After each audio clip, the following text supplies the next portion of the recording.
Ladies and gentlemen, welcome back to the Tome of Daniel Blake. I'm Griff Garrison. Today's episode, in my opinion, is quite interesting, but you'll find out soon enough. Let's just get into it. A few days ago, after a couple months of settling back into the mundane, McGillicuddy called for us again. There were only 2 confirmed deaths, but for a town like Milton, that's enough to sour the air. It started a couple weeks ago when someone went missing. Initially, they thought that he'd just left town, but soon enough his body showed up. It was mutilated, and a strange symbol was carved into his flesh. It was an open eye on the forehead. It was there at least a few days before death. There were signs the symbol was healing. It was creepy, but no cause for panic until the next body showed up with the same marking. It was found a few days later, but due to the decomposition, it was likely they were killed near the same time. Worse still, they had at least 3 missing person cases open at this time, as well as a few out-of-state cars abandoned around town. The chief suspected Pike. I was still unconvinced he was a killer, though. Then again, I don't know what compelled him to destroy the evidence of the horror in his basement. Raine again protested our involvement, but I insisted we needed to go. I made it out to be some moral obligation along with the possible reward from the Milton police. Truth is, the need to uncover the secrets that lay beneath that sleepy town have been growing in my soul since we left.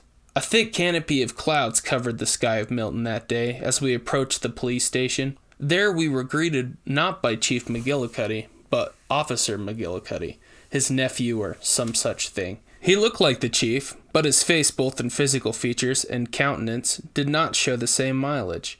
He was almost cheerful, unfazed by the prospects and implications of the murders. He was the hero eager to save the day. "Good afternoon," he said enthusiastically as he approached us with the files in hand. "You must be the folks from Bleakheaven." "Yeah, we're the Bleakheaven Oddity Observation," I replied, somewhat off-put by his enthusiasm. Raine covered the fact she would rather be anywhere else by summoning that smile. "Yes, boo! Chief McGillicuddy had me look into your organization." He presented me with the files. "Here's the case files on the 2 murders. He told me to let you look them over." I grabbed the files and flipped through them. Harry Carlson and a John Doe. As stated, before both bodies were mutilated, the flesh was sliced on the back of both. It was suggested a cat of 9 tails or a standard whip was used. There were also signs of knife wounds as well as strange burn marks on the temples. Of course, there was also the eye. "Any idea what it means?" Raine asked. Officer McGillicuddy looked at me with anticipation. I studied the photos for a moment. "Well, it seems to represent the third eye." McGillicuddy cocked his head slightly. "The third eye?" I nodded and pointed to the picture. An eye on the forehead is a fairly common depiction of the invisible eye. I believe it's Hindu in origin. Raine interrupted me. "So what does it mean, Daniel?" "Originally, it's an introspective sort of thing. It represents a gainer perspective, seeing the bigger picture. At least, that's what I've always thought of it as." "But why is it on these bodies?" She interrupted me again. I sighed. "I don't know. It may be a cryptic way of telling the world they've seen the truth or something." McGillicuddy piped up. "So the killer thinks he's enlightening people? Or that he believes he's smarter?" I nodded at the officer. "It seems as though we are dealing with someone obsessed with their perceived enlightenment and intelligence." "Do you think this has anything to do with that Pike guy?"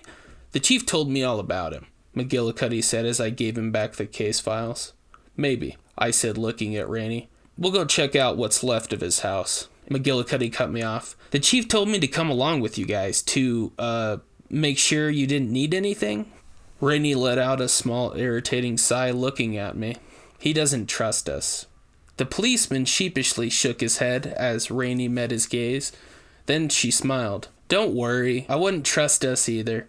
Officer McGillicuddy insisted we take his cruiser. Raine made sure to get in the back seat behind him. I got into the passenger side and gave her a knowing smile. She scoffed at me, whereas I was fine with the long arm of the law tagging along. Raine couldn't use her flask to get through this little adventure. It didn't take us more than a couple of minutes to get to the house. It seemed most of the remains of that old shack were cleared.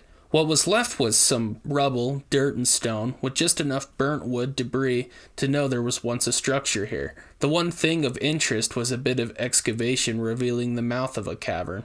It was completely caved in, but the structure was pretty well visible. McGillicuddy went to check the perimeter as Raine and I investigated the rubble. I looked at her, and in a hushed tone I asked, "Do you think we should tell him what really happened?" "He knows what happened. He read the reports and things." She glanced toward the officer and whispered, "If you're referring to the state of those hobos, and that, this time I cut her off. I keep telling you those weren't hobos, and that creature was likely a sentient being from a race of isopod creatures that live deep in the earth." "Daniel, you blathering lunatic, this is exactly why we can't tell him what was down there, and this is exactly why you, especially, shouldn't tell him anything." Raine's heated words got the attention of McGillicuddy. He started back towards us, yelling, "Did you find anything yet?" "No, not yet," I called back to him as he approached. "We spent some time looking for something, but there was just nothing there. We would need a full excavation to even have a chance at finding that tunnel. If whatever was down there really was pushing Pike to kill, he would have made sure the entrance was blocked off completely." Soon enough, McGillicuddy took us back to the Oldsmobile. We checked into the motel, but I was unsatisfied with the progress we'd made thus far, so I opted to sift through the city records. Raine didn't want to be left alone in this little horrible town, so she came with me. There wasn't anything on Pike himself. I doubted very much that he was a Milton native anyway, so we dug deeper into Murray. It turns out Murray had a cousin nearby, Jonathan Caldwell. After switching our attention to Caldwell, we'd found out relatively quickly that he had owned and operated a small museum of oddities about 40 miles or so north of Milton. It was locally known as the Occult House for its focus on objects involved in strange rituals from all over the world. It seems as though people didn't have much of a fondness for Caldwell, and he was forced to close his doors to the public nearly 30 years ago. I'm not sure if Pike had contacted Caldwell or even known about him at all. If he did, it was likely after our encounter. It wasn't much, but we were satisfied with it. Soon Raine and I took our humble motel room. Raine sat on her bed and pulled out her flask. I felt it was best to leave her be, so I tried to sleep. I eventually did fall asleep to the light tapping of rain on the window. In the morning, the rain had picked up significantly. Ironically, Raine was disappointed. She mumbled something about not being able to cleanse her crystals or some such nonsense as we left the motel. We were getting in the car when McGillicuddy pulled into the lot. He opened the door and asked us to get in. As we slid into the cruiser, he spoke with firmness. "We've found more bodies." "With the same eye marking?" I asked. He shook his head. "No, it's worse this time. We aren't sure if it's even connected, but it's worth looking into." The policeman drove with fervor as we approached the crime scene. We headed northbound out of town. He explained what he knew so far. "Someone came to the office just about an hour or so. One of those guys that live off the land. He said he was out in the thicket with a couple of buddies. Apparently, he turned in early and was woken by his friends screaming. Then he says he was blinded by a bright pale light. When he composed himself, there was silence and he smelt something burning. Leaving his shelter, he saw his two friends' smoldering bones. Then he ran off through the rain to Milton."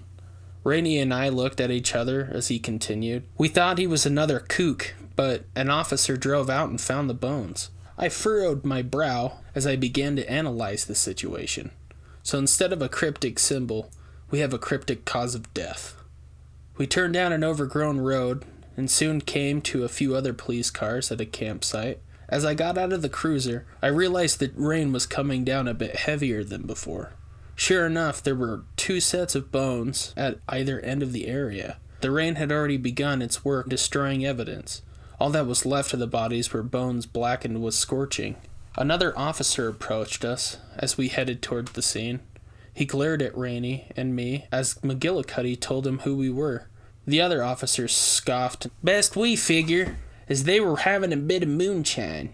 Then the drunken fools dropped it in the fire, and the burning hooch splashed all over 'em." Raine squinted her eyes at the other officer. "Alcohol wouldn't have burned a body this bad. It was raining all night as well." Upset, a woman spoke out of turn. The officer said, "Well, young lady, alcohol can burn even with water around." McGillicuddy interrupted him. She's right, though. These men would have some burns, but not be burnt to the bone. The alcohol would have burned off and the rain would have prevented the fire from catching on their clothes or bodies. Well, that's what we got, Officer McGillicuddy. With that, the bitter little officer turned heel and left us. McGillicuddy was fuming. I continued to examine the camp. The ashes of the fire were still covered by the cloth these men put over it to protect the flames. I pointed this out to my companions. You're right. If it was an alcohol accident, the cloth would have had some damage. But no fire touched it. Then how did these men die, Daniel? Raine looked at me inquisitively. I shook my head. I don't know. We searched the campsite a bit more before the bodies were taken away. There was nothing else left to learn. So we told McGillicuddy about Caldwell and the occult house. You think Caldwell is involved? He asked. Raine chimed in. At this point, he's our only real lead. I nodded in agreement. He's the only one we know of who could be connected to Pike. Well, he's certainly strange enough, but nobody's really heard from him the past, at least 15 years. You know him? I asked. No. The occult house was closed before I was born, but growing up there were stories about the strange old men with the scary things up in his old museum. You know how kids are. I smiled. I do. Raine smirked. Of course you do. You never grew up past childhood. We were off to the occult house. It was still quite a ways north, and the storm was beginning to wage its war in earnest. The dirt roads turned to rivers of mud, and McGillicuddy's cruiser struggled to stay on the road, or even move at all at some points. I had to get out and push through the muck more than a few times as the fog set in. Lightning lit up the darkened mist when we finally pulled up to the old museum. I don't think the sun was down yet, but it might as well have been. It was another large, decrepit house, this time with the added benefit of being in the absolute middle of nowhere. We took note of the car in the drive, with mud caking the tires. McGillicuddy locked the doors of the cruiser as we left the car. He took his gun as we approached the wide-open door. The officer took point, clearing the rooms as we delved into the house. Raine hid behind me, taking a swig of her flask. I pulled my shotgun as we crossed the threshold. The first parts of the building were full of magician's gimmicks and taxidermied oddities. He had a Fiji mermaid. The deeper in the house we went, the more occult things became. Ornate knives and tokens and talismans filled the shelves that lined the narrow halls. I grabbed one of these knives as we followed through the mud left by the intruders. Soon we found one of them. His bones were burned as those in the woods. Raine and McGillicuddy looked at me. Burns like this should have caught the house on fire, but there wasn't even scorching on the rug, just ash and bits of metal debris from his body. I spoke as I examined the scene. Well, I'm out of guesses as to what's doing this. I looked at McGillicuddy. Do you think there's any more? He looked down at the floor. There were still traces of drying mud. He nodded and started tracking. We were led into the Caldwell's private room. Raine grimaced as the musty air hit us. The room was large, covered in old clothes and food remnants. What took my interest was his shelves and nightstand had very little on them compared to the rest of the house. There was one painting hanging on the wall. It was that of a beautiful woman floating through the air. I turned my attention to the shelves.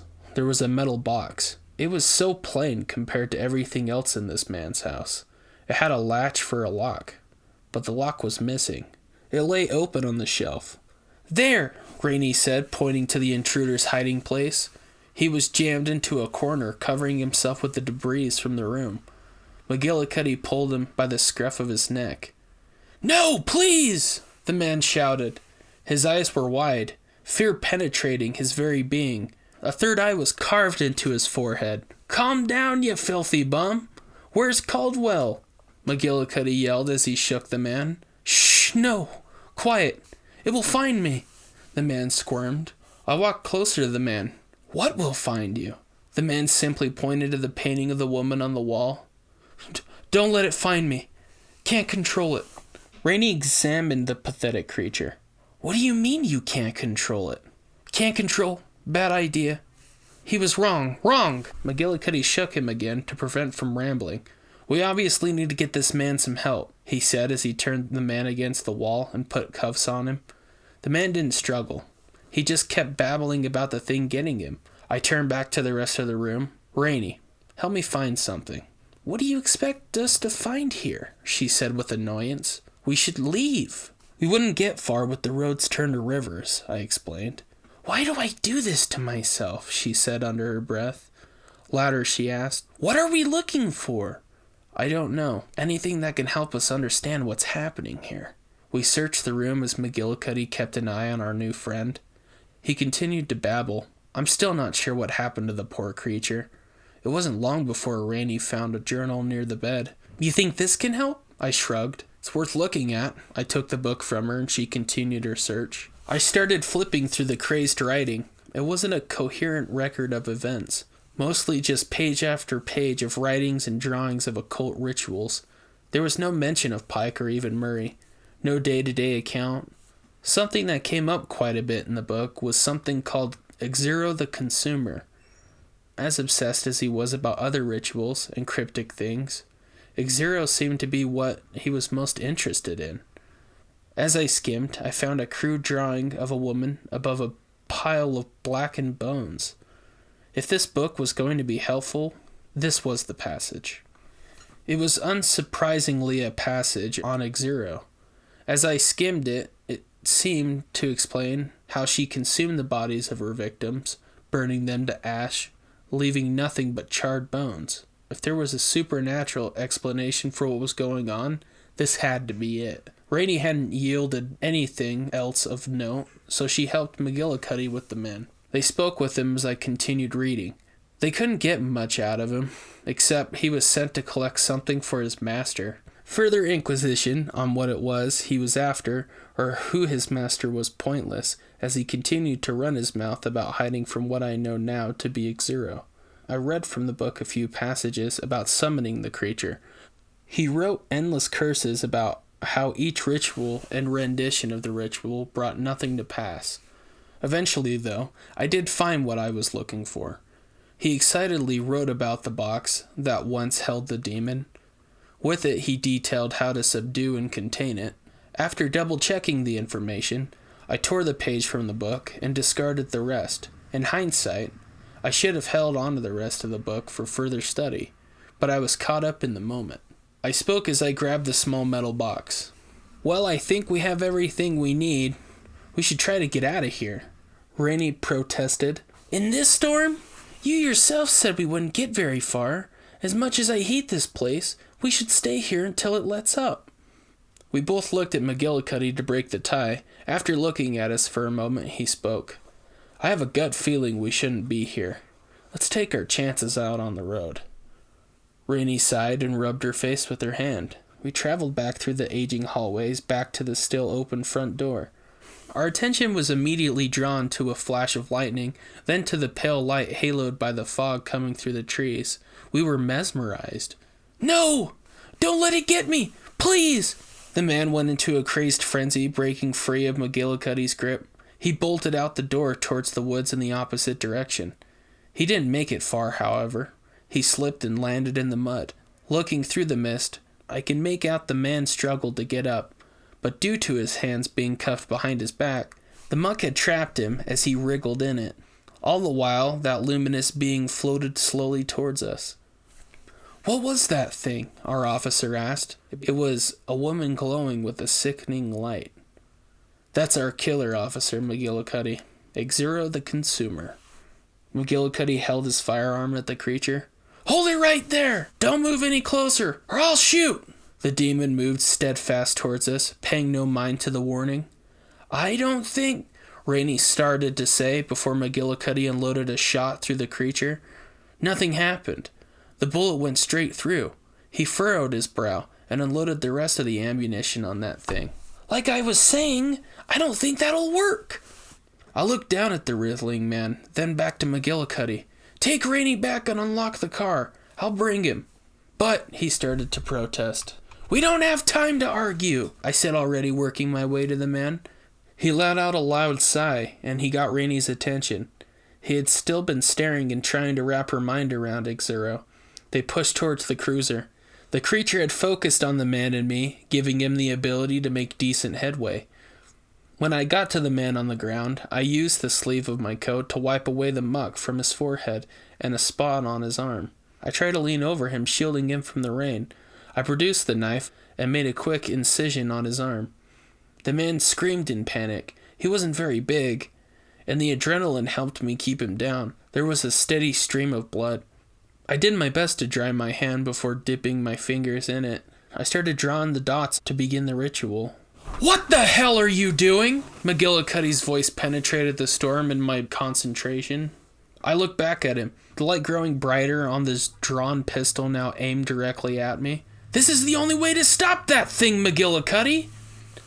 I won't let you kill that man. I'm not going to kill him. That thing is going to kill him, and if you don't let me finish it, it will kill us all. It will never be satisfied unless it takes a sacrifice." He looked at me, lowering his gun momentarily. The demon was almost upon us. I turned back to continue my work. I didn't notice McGillicuddy coming up from behind me until the back of his pistol made contact with the back of my head. I fell into the mud, cradling my skull. When I looked back, McGillicuddy was swooping up the man and dragging him to the car. He looked back at me. "This man should have a say in the matter. Now hurry up, Blake. Get to the car." "McGillicuddy!" was all I had to say as the Xero finally made it to its target. Despite the officer's best efforts, the creature grabbed hold of the terrified man. That man's screams made my stomach churn. McGillicuddy dropped him in the mud. He began to glow as the creature before us. Soon, though, we had to look away as he became brighter than the sun. When the light subdued, the only thing left were the man's bones, charred as the others. The creature turned its attention to me when it had finished its work. I pocketed the knife as I scrambled to my feet, and McGillicuddy and I flew towards the car as fast as we could through the thick mud and rain. Raine already started the car. She didn't dare try to navigate it through the sea of muck, though. We were slow going through the mud, but we were fast enough to get some decent distance between us and that thing. McGillicuddy got into the driver's seat as I slid in the back. He put the car in gear and then hesitated. He squinted at the grotesque light. "What are you waiting for? Let's get out of here!" Raine shouted at the officer. He turned to look at Raine and I. "You think that thing will kill us all?" I nodded my head. "Yes, we need to go out and get our bearings. Figure out how to stop it." "We know how to stop it, Blake." He put the car back in park. "It needs a sacrifice." Raine raised her voice again. "Look around! We don't have a sacrifice. Now let's at least try to get away from this thing." McGillicuddy looked into Raine's eyes through the darkness. "We can have a sacrifice." I shook my head. "No, McGillicuddy, we do not have a sacrifice. Maybe we could grab someone on death row or something. Nobody here is going to be killed by that thing." The officer turned back to the creature as it slowly glided towards us. "I can't just walk into a jailhouse and take a prisoner. Besides, we need to stop it now. There's no telling how many more it will kill before we get back to it, and that's if we find it again." He pulled the key out of the ignition. I lunged forward, trying to grapple them from his hand. He ripped them away from me and opened the door. I burst out the back, but it was too late. McGillicuddy threw the keys as far as he could into the fog. "We don't have a choice now, Blake. Prepare me as the sacrifice." The officer was backlit by the sickly light. "You damn fool! You've condemned us all!" He stepped up to me. "Only if you don't do your job, Blake. What do you need to do?" I stood there for a moment with shock. It was like being back in the Great War. McGillicuddy snapped me out of it with a commanding voice. "What do we need to do?" I shook my head. The thing was right next to the other car. There was no way to get back to it, or the house in time. I looked back to Raine still in the passenger seat. On the light, I could see tears glimmering on her cheek. I had never seen her cry before. "Fine," I said, becoming clinical. "Your hands need to be restrained. Do you have another pair of cuffs?" "Yeah, in the glove box." "Raine, would you get them?" I said with a hollow voice. She only nodded and went to retrieve them. I glanced back at McGillicuddy. "Get in the back. You need to be dry enough that those symbols won't wash off." The officer obliged. Raine gave him the cuffs, and he quickly put them on himself. I barely remember the next part as I took the knife and drew blood. There was a disgusting warmth on the back of my neck as the demon's light reached toward me. I marked his forehead with the dots and recited the words written on the scrap of journal paper. Xero stopped. Her attention went from me to the officer. Raine looked down at McGillicuddy as she exited the vehicle. "Thank you," was all she could muster. Before he was taken, he smiled at me and said, "Tell the chief to remember our trip to Greenwater." I nodded. I didn't have any words for him. I held the open box with one hand and put my other on Raine's shoulder. We looked away. After it did its foul work, it calmly glided towards the box and fixed itself inside, shutting the lid behind it.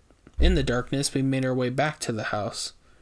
I made sure to keep a tight grip on the latch of the box as we did so. In the house, we'd found a living area, and Raine took out her flask.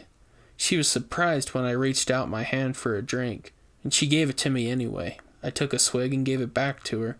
I put the box down on the coffee table, littered with clutter. We sat there in silence for a moment before I noticed photos on the table. I picked them up to inspect them. They were dark, but I recognized the cavern and that creature. "Raine," I said, "that bastard Pike was here." Her attention shifted from her drink to the pictures. Her expression of numbness turned into cold anger. "It was actually him? What was that thing?" "I think it was a demon," she scoffed. "Daniel, we aren't in Sunday school. There's no such thing." I leaned back in my chair. "Well, from the journal you found, its name is Xero. The book claims it was a demon. Caldwell had an obsession with it.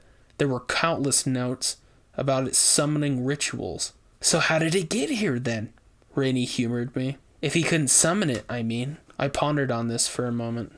"Pike must have helped figure it out with that equipment under the old Murray place." "Do you think Caldwell is with him, then?" I shook my head. "Maybe. He's likely a pile of ashen bones. It's possible Pike is the master that this guy was talking about. I don't know why or how, but Pike may have had an occult following.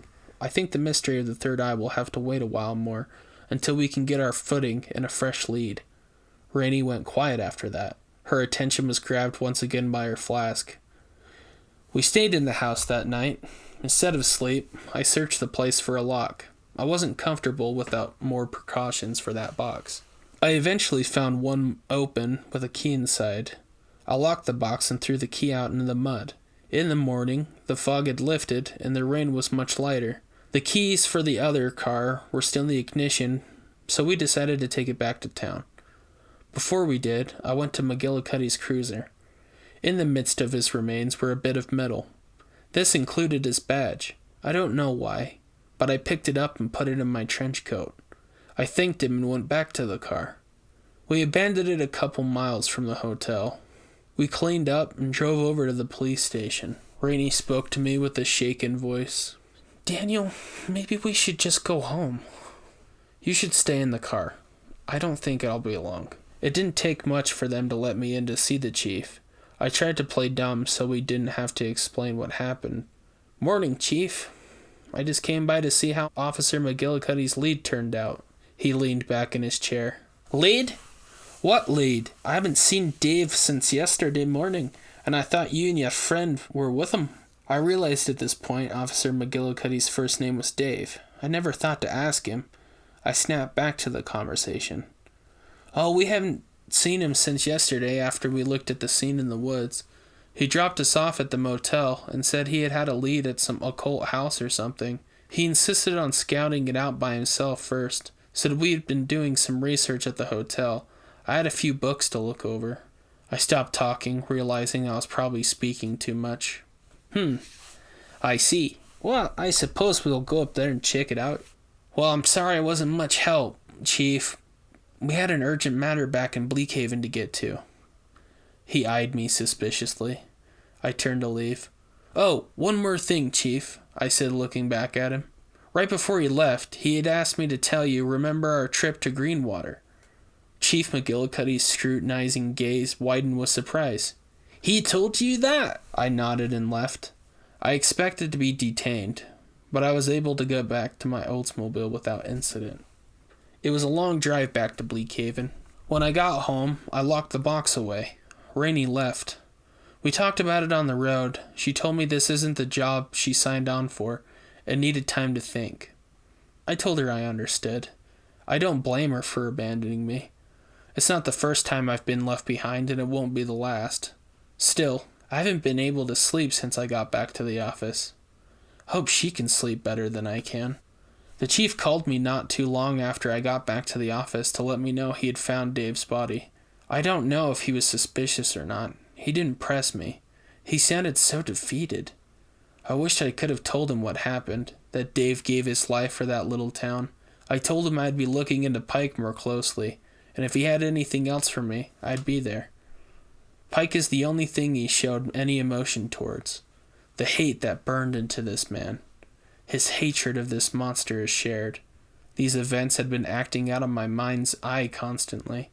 That scream still rings through my ears, burrowing into my soul and summoning others long forgotten to create a hellish orchestra within my mind. That's why I decided to grab this old journal.